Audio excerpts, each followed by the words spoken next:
안녕하세요. 저는 31살의 직장인입니다. 나름 중견기업에 다니는 중입니다. 회사는 외국계 글로벌 기업의 파트너사입니다. 때문에 연봉도 높고 복지도 좋습니다. 영어로 국제회의를 하기에 영어도 필수지요. 저는 회사의 물류 업무 담당이었고 우리 팀에만 8명이 근무를 했습니다. 다들 외국어에 능통한 인재들이었죠. 의료는 직속 팀장님이 있고 이사님도 있지만 실제로 업무를 총괄하는 것은 과장님이었습니다. 과장님은 저보다 5살 많은 노처녀입니다. 실력이 없으면 금방 잘려나가는 회사인데 능력을 인정받아 자리를 지키고 있는 분이었죠.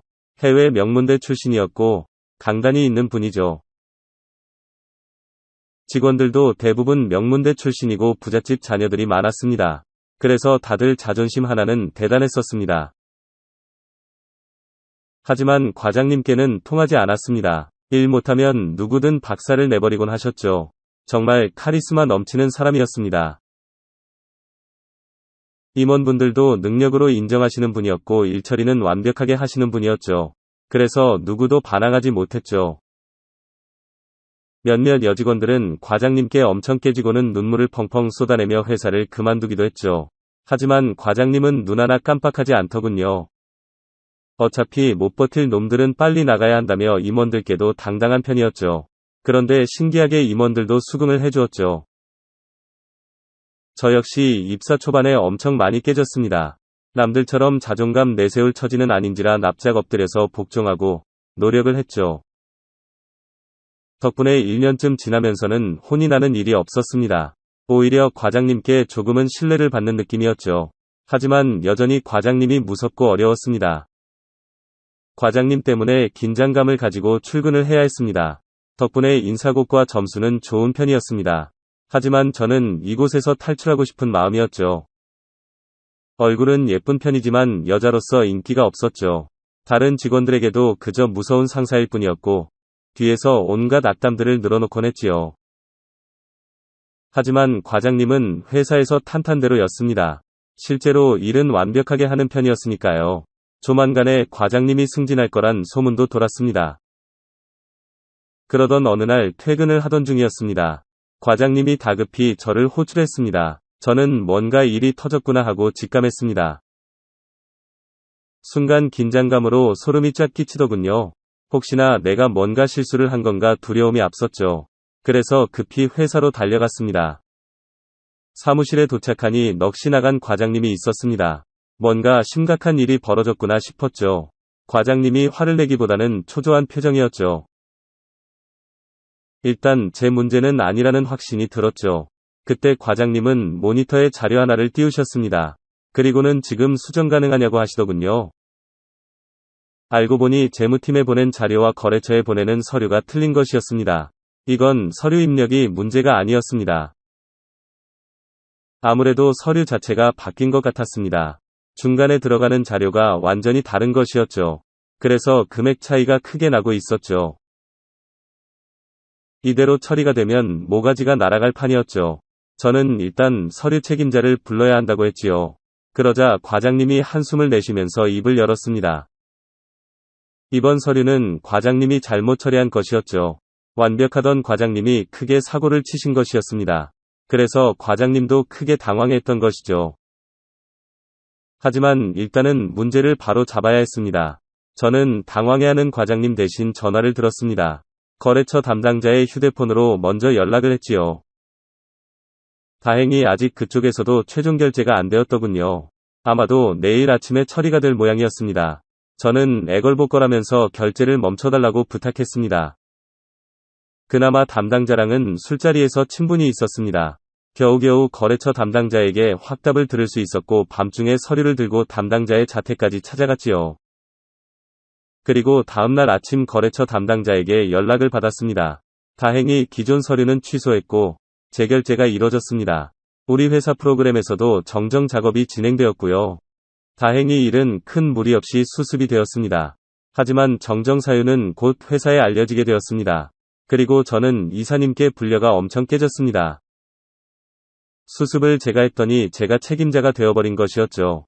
이사님실에서 과장님이 보는 앞에서 엄청 깨졌지요. 과장님은 제 눈치만 보고 있었습니다. 지난밤에 과장님이 간절하게 부탁을 하셨죠. 그래서 이번 한 번만 제가 뒤집어 쓰기로 했습니다. 하지만 억울한 감정은 숨길 수 없었습니다. 동료들이 저를 위로하고 있는데 과장님이 저를 호출하시더군요. 동료들은 더욱 측은하게 저를 위로하더군요. 그리고 옥상에서 과장님을 만났습니다. 과장님은 눈물까지 그렁그렁 맺혀서 사과를 하더군요. 그런 과장님의 모습은 처음이어서 저도 당황을 했죠. 원망도 하고 화도 났었는데 그 순간 저도 모르게 화가 풀리는 기분이었습니다. 오히려 저는 과장님을 달래고 내려왔습니다. 잠시 후 과장님은 평소와 같은 모습으로 자리로 돌아왔죠. 뭔가 과장님의 연기에 말려든 건가 하는 생각이 들었습니다. 그리고 저녁에 과장님이 저녁을 사겠다고 하셨습니다. 괜찮다고 했지만 결국은 거절할 수 없었지요. 억울한데 밥이라도 비싼 거 얻어먹자 싶었죠. 그래서 곧장 소고기 전문점으로 향했습니다. 곧 소고기가 구워지기 시작했고 과장님은 술을 따라주시면서 정말 미안했다고 하시더군요. 저는 남자답게 나가고 싶었죠. 그래서 괜찮다고 이미 잊었다고 했습니다. 그러면서 비싼 거 먹어도 되냐고 물었습니다. 과장님은 빵 터지시면서 고개를 끄덕였습니다. 그리고 평소에 잘 못 먹어본 비싼 부위들을 시켰지요. 억울했지만 만족스러운 식사였습니다. 비싼 고기들과 함께 술을 마시기 시작했습니다. 생각해보니 입사 후 과장님과 단둘이 마시는 건 처음이었죠. 처음으로 과장님과 오래 대화를 나누었습니다. 과장님은 자신에 대한 평가도 알고 계셨습니다. 자기도 잘해주고 싶은데 그게 잘 안 된다더군요. 그래서 욕도 많이 먹는 거 알고 있다고 하시더군요. 들어보니 어릴 때부터 미국으로 유학을 갔고 인종차별도 당하면서 힘들게 살았다고 하셨습니다. 그래서 성격도 좀 독하게 변한 것 같다고 하셨죠. 약점을 보이면 공격을 당한다는 불안감이 있었고 누구에게도 약해 보이고 싶지 않다고 하시더군요. 어제 실수를 확인하고는 멘붕이 왔었다고 털어놓더군요. 자신의 실수에 머리가 백지가 되었다고 했습니다. 그러다 가장 믿을 수 있는 제게 전화를 했다더군요. 과장님의 사연을 들어보니 또 측은한 마음이 들었습니다. 그래서 고기를 좀 더 시키자고 했습니다. 과장님이 빵빵 터지시더군요. 덕분에 과장님도 술을 많이 마시셨습니다. 소고기 집을 나올 때 둘 다 만취 상태였습니다. 그래도 뭔가 기분은 즐거웠습니다. 뭔가 과장님의 약점을 잡은 것 같은 승리감을 느꼈죠. 마음속으로 과장님이 더 이상 무섭지도 않았죠. 그래서 과장님과 어깨동무를 하면서 이 차를 외쳤습니다. 과장님도 지지 않겠다는 듯 코를 외치더군요. 그러다 아침에 눈을 떴는데 뭔가 이상했습니다. 제가 누워있는 곳은 집이 아니었지요. 그리고 옆에 또 다른 사람이 누워있더군요. 정말이지 심장이 떨어져 나갈 정도로 크게 놀랐습니다. 과장님이 산발이 된 채로 누워있었지요. 혼자 어제의 일을 급히 더듬어 봤습니다. 분명 2차 가자고 소리치면서 과장님과 어깨동무를 했는데 그 이유는 기억이 나지 않았습니다. 그런데 우리는 모텔에서 깨어난 것이었죠. 다행히 우리는 옷을 입고 있었습니다. 과장님은 치마가 약간 올라와 있었지만 옷을 입은 채 침을 흘리며 자고 있었죠. 하지만 제가 깨어나니 과장님도 곧 눈을 떴습니다. 과장님도 저 못지않게 크게 놀라는 모습이었습니다. 뒤늦게 침을 닦고 난리도 아니었죠. 항상 완벽하던 과장님의 그런 모습은 처음이었죠. 하지만 우리는 시간이 없었습니다. 급히 택시를 타고 집에서 옷을 갈아입고 출근을 했습니다. 과장님은 거의 처음으로 그날 지각을 했지요. 급하게 나오느라 화장도 못한 모습이었습니다. 그 모습에 괜히 웃음이 나오더군요. 뭔가 과장님의 약점을 공유한 느낌이었죠. 하지만 과장님은 과장님이었습니다. 그날 과장님에게 불려가 크게 혼이 났습니다. 그래도 이제 과장님이 무섭지는 않더군요. 과장님도 이전보다 제가 더 편해진 모습이었습니다. 그래서 일을 더 많이 시키시더군요. 가끔은 자기 일도 제게 슬쩍슬쩍 넘기시곤 했지요. 저는 그때마다 비싼 소고기를 얻어먹었습니다. 자세히 살펴보니 과장님도 조금씩 웃기 시작하더군요. 과장님이 편해지니 회사 생활이 편해진 느낌이었습니다. 그제야 과장님의 외모도 조금씩 눈에 들어오기 시작했습니다. 그리고 조금 더 보니 제법 예쁜 얼굴이었습니다. 문제는 그 예쁜 얼굴을 또 모텔에서 보게 된 것이었죠. 금요일이라고 방심하고 마신 게 화근이었습니다. 이번에는 서로 옷까지 벗고 누워있더군요. 과장님은 나신으로 제 품에 안겨 침을 흘리고 있었죠. 그런데 지난 밤에 사랑을 나눈 흔적도 보였습니다. 어렴풋이 과장님과 했던 일들이 기억이 나더군요. 과장님이 유학 시절을 떠올리다 눈물을 흘리셨지요. 항상 강하던 과장님의 눈물에 마음이 아팠습니다. 제가 여성의 눈물에 약한 것 같았습니다. 잠이 든 과장님이 예쁘다는 생각이 들더군요. 그리고 다시 사랑을 나누었지요. 나만이 그녀의 아픔을 위로해줄 수 있다 생각했죠. 작은 실수로 과장님께 혼이 날 때도 있었지만 혼을 내는 과장님의 입술도 귀엽게 보이더군요. 그리고 그런 날은 꼭 저녁을 함께 먹었습니다.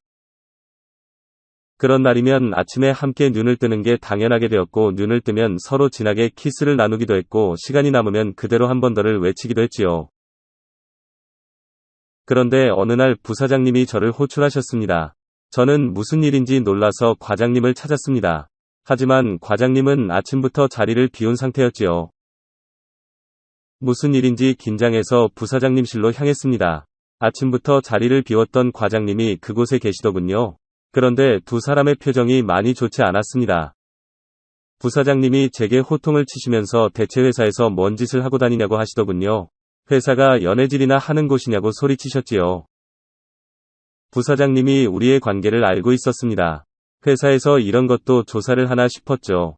그런데 부사장님이 비닐봉투를 내밀었습니다. 봉투에 든 것은 두 줄이 선명한 임신 테스트기였습니다.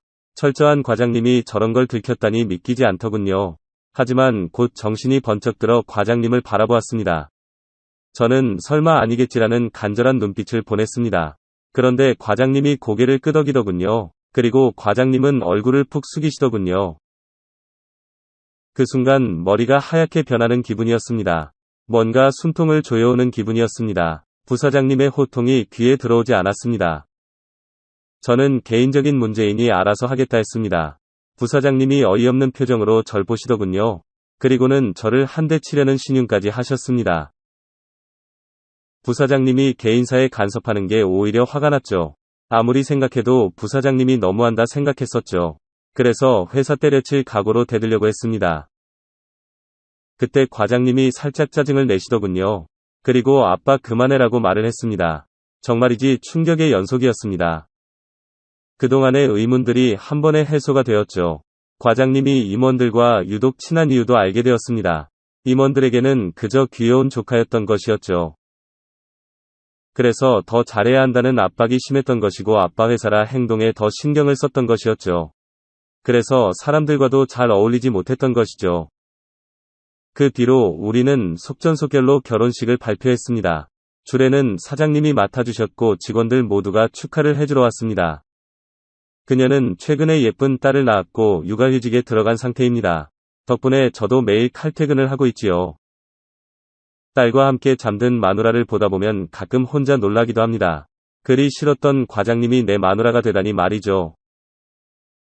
영상 시청 감사합니다. 안녕하세요. 저는 회사를 다니고 있는 30대 여자입니다. 결혼한 지는 6년이 되었고 아직 아이는 없습니다. 남편과는 고등학교 선후배 사이였지만 학생 때는 같은 학년도 아니고 저도 남편도 조용히 학교 생활만 하던 학생들이었기에 서로 알지 못했습니다. 그러다 성인이 되어서 지인 모임에서 알게 되었습니다. 첫눈에 서로에게 호감이 생겼고 이야기를 하다 보니 같은 고등학교를 나왔고 같은 회사까지 다니고 있었습니다. 그렇게 저희는 점점 가까워지게 되었고 2년 연애 후에 결혼하게 되었습니다. 부부가 하루 종일 붙어 있으면 오히려 안 좋다는 말도 있지만 회사가 크다 보니 출퇴근만 같이 할 뿐 업무 시간에는 서로 만날 기회도 없다 보니 평범한 맞벌이 부부들처럼 잘 지내고 행복했습니다.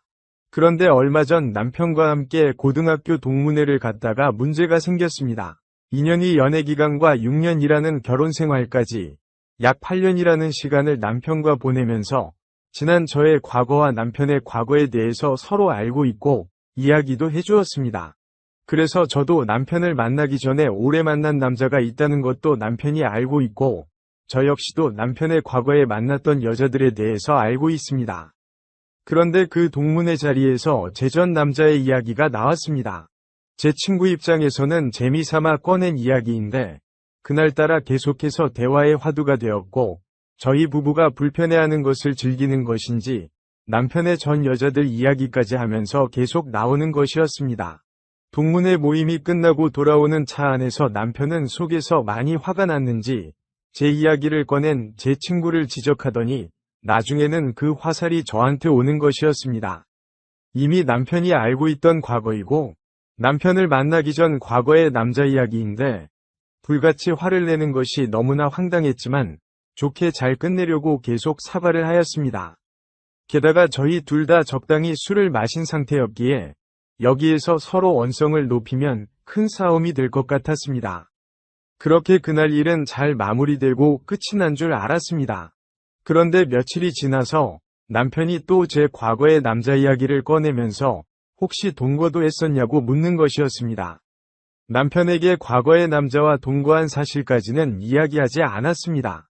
제가 당황해하며 뜸을 들이자 남편이 알아본 사실이 맞다면서 동거한 사실을 왜 솔직하게 말해주지 않았냐며 화를 내는 것이었습니다. 지난 과거일 뿐이고 과거의 남자와 제가 어떤 사랑을 나누고 어떤 추억을 쌓았고 어떤 시간을 보냈는지까지는 전부 다 상세히 남편에게 말할 필요도 없다고 생각해서 말해주지 않았다고 했습니다. 그래서 남편의 과거 여자에 대해서도 그 정도까지는 자세히 묻지 않은 거라고 하였는데 저는 떳떳하지 못한 과거가 많아서 말도 못하고 못 물어본 거라면서 저를 계속 몰아붙이는 것이었습니다. 그러더니 과거의 남자와 2년 정도 동거한 것도 알고 있고 2번이나 수술해서 유산한 것도 들었다면서 도대체 저보고 어떤 인생을 살았냐면서 더럽다고 하였습니다. 그런 말을 듣는데 너무나 수치스럽고 화가 났습니다.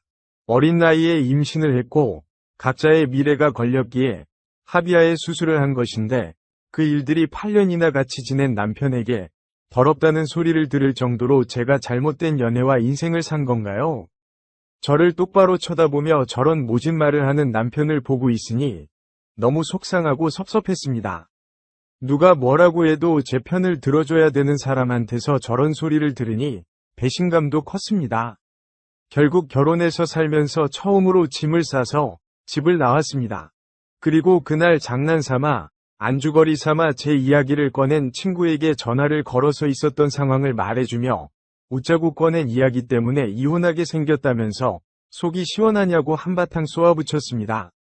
친구는 정말로 미안하다면서 이렇게 큰일이 될 줄 몰랐다고 하였습니다. 연애한 지 얼마 안 된 사이도 아니고 결혼까지 해서 거의 10년을 알고 지냈는지 당연히 웃고 넘길 줄 알았다고 하였습니다. 계속 미안하다고 사과를 하였습니다. 그러면서 싸움을 붙이려고 하는 것은 아니지만 제 과거 보고 더럽다고 말하며 비난할 정도로 제 남편의 과거도 깨끗하지 않다고 하였습니다. 무슨 소리인지 들어보니 남편의 과거 여자 중에는 제 친구의 지인도 있었는데 그 지인이 남편의 아이를 임신을 해서 남편에게 솔직하게 말을 하였더니 얼마 안 되는 돈을 주면서 그 돈이 자기 전 재산이라면서 그 돈을 받고 헤어지자고 했다고 하였습니다. 그러면서 그 여자의 뱃속에 있는 아이는 자기 아이가 아니라고 생각하고 잊고 살 테니 낳든지 수술하든지 그거는 여자 마음대로 하라고 한 뒤에 연락을 일방적으로 끊었다고 하였습니다. 그 밖에 제 친구가 알고 있는 남편의 과거 일들을 다 듣게 되었습니다. 왜 말해주지 않았냐고 묻자 결혼하겠다면서 청첩장을 들고 왔을 때 제가 남편과 만나는 것을 알았고 결혼하겠다고 온 친구한테 어떻게 남편의 지난 뒷이야기를 말해줄 수 있겠냐면서 저한테 역으로 물었습니다. 며칠을 그 친구네 집에서 지내는 동안 제가 몰랐던 수많은 남편의 과거 사실들을 알게 되었고 이런 파렴치한 인생을 살아온 남자한테 더럽다는 소리를 들었다는 것이 너무 억울하고 화가 나서 사과를 받지 못하면 도저히 못 살 것 같아서 집으로 찾아갔습니다. 이제야 반성을 하고 돌아왔냐면서 비아냥거리는 남편에게 남편의 지난 과거를 한바탕을 꺼내놓았더니 지난 과거인데 그게 뭐가 문제이며 제가 그 사건 피해자의 당사자도 아닌데 왜 제가 흥분하면서 그 사건을 이야기하냐고 묻는 것이었습니다.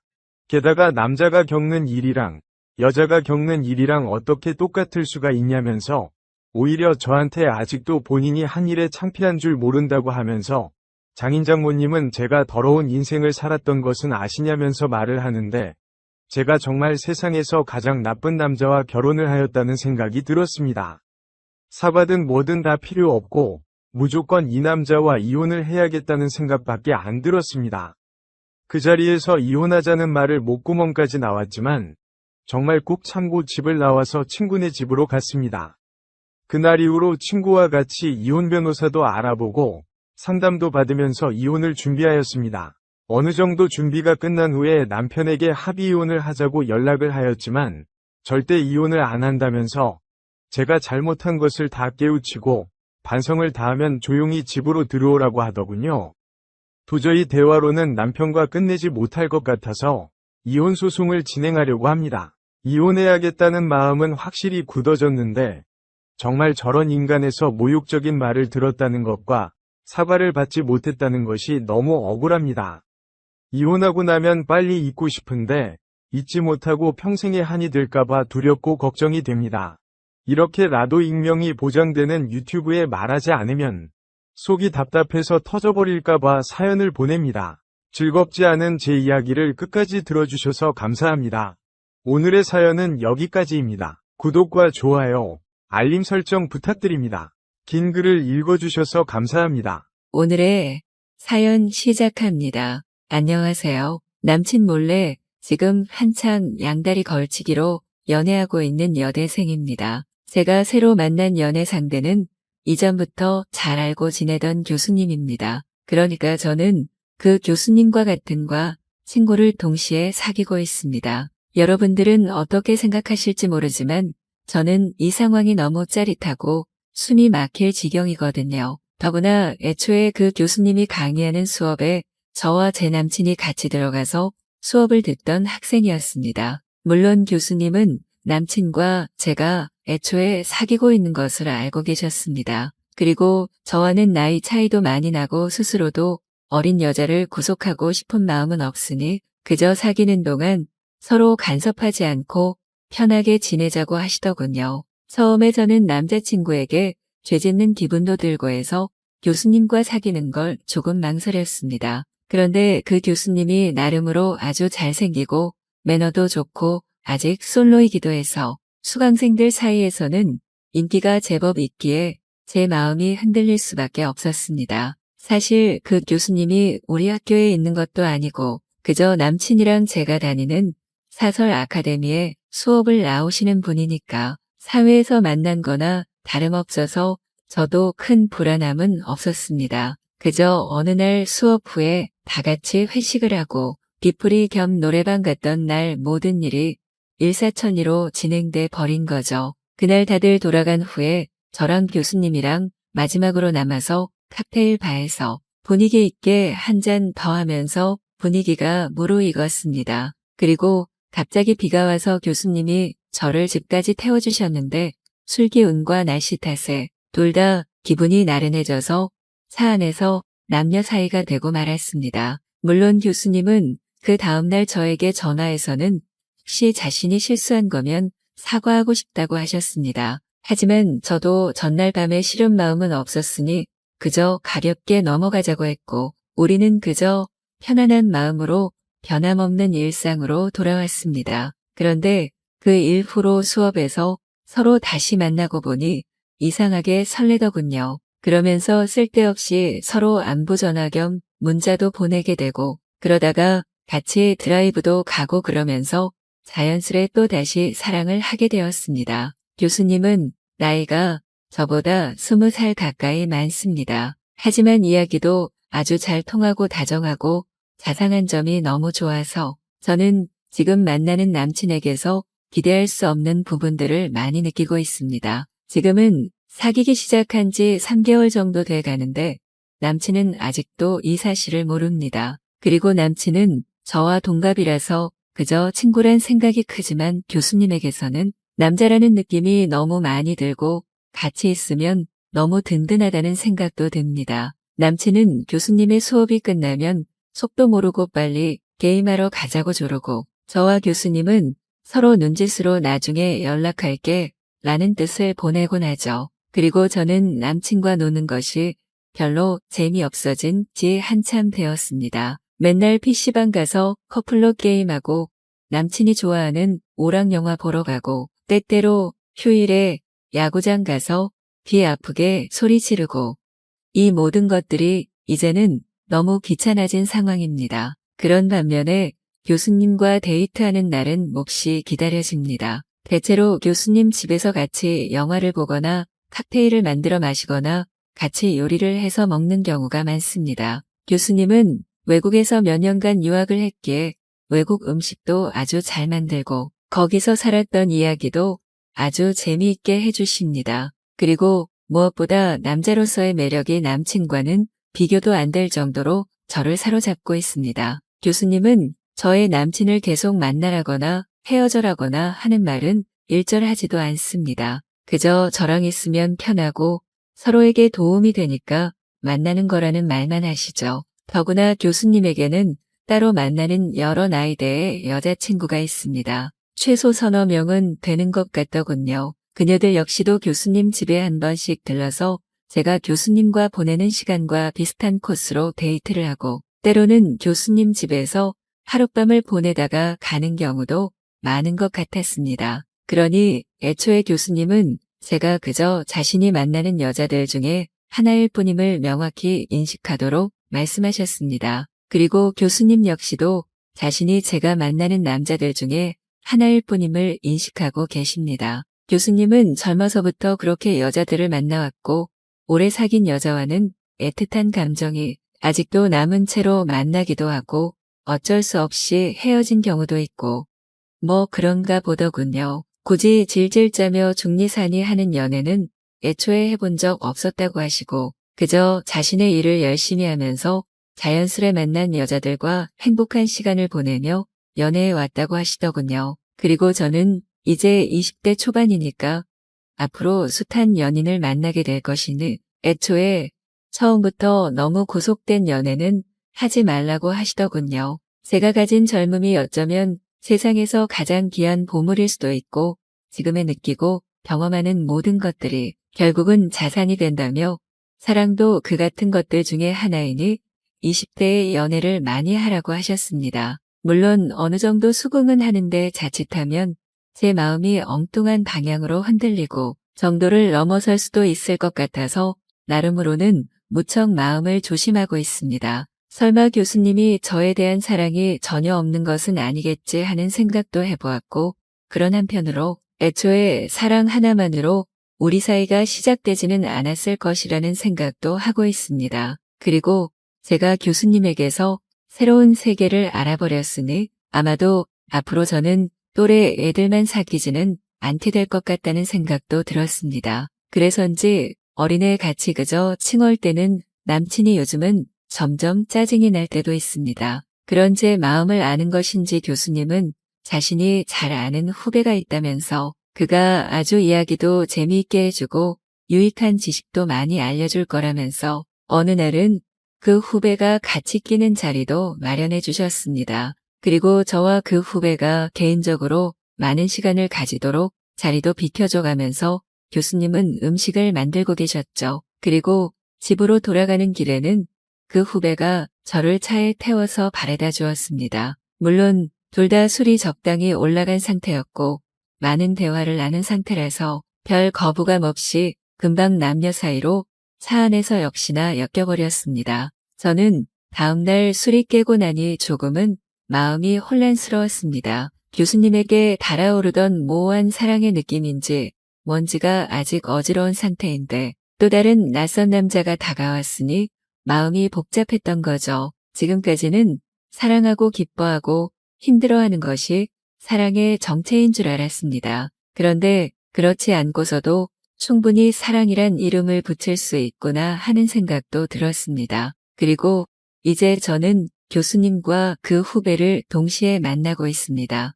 물론 성인끼리의 아주 깊은 만남이죠. 교수님이 연락해 오면 교수님을 만나고 그 후배가 연락해 오면 그를 만납니다. 데이트 비용은 그들 각자가 다 내고 있으니 저는 그저 같이 즐기기만 하면 되지만 제가 지금껏 제 또래 남친과 해온 데이트와는 질이나 분위기 자체가 너무 다릅니다. 그리고 내일은 남자친구와 만나기로 한 날인데 뭔가 모르게 자꾸 화가 나기도 하고 한편으로는 제가 원래의 세계로 돌아온 듯해서 평온하고 안도감이 들기도 합니다. 어떻건 종잡을 수 없는 혼란스런 기분입니다.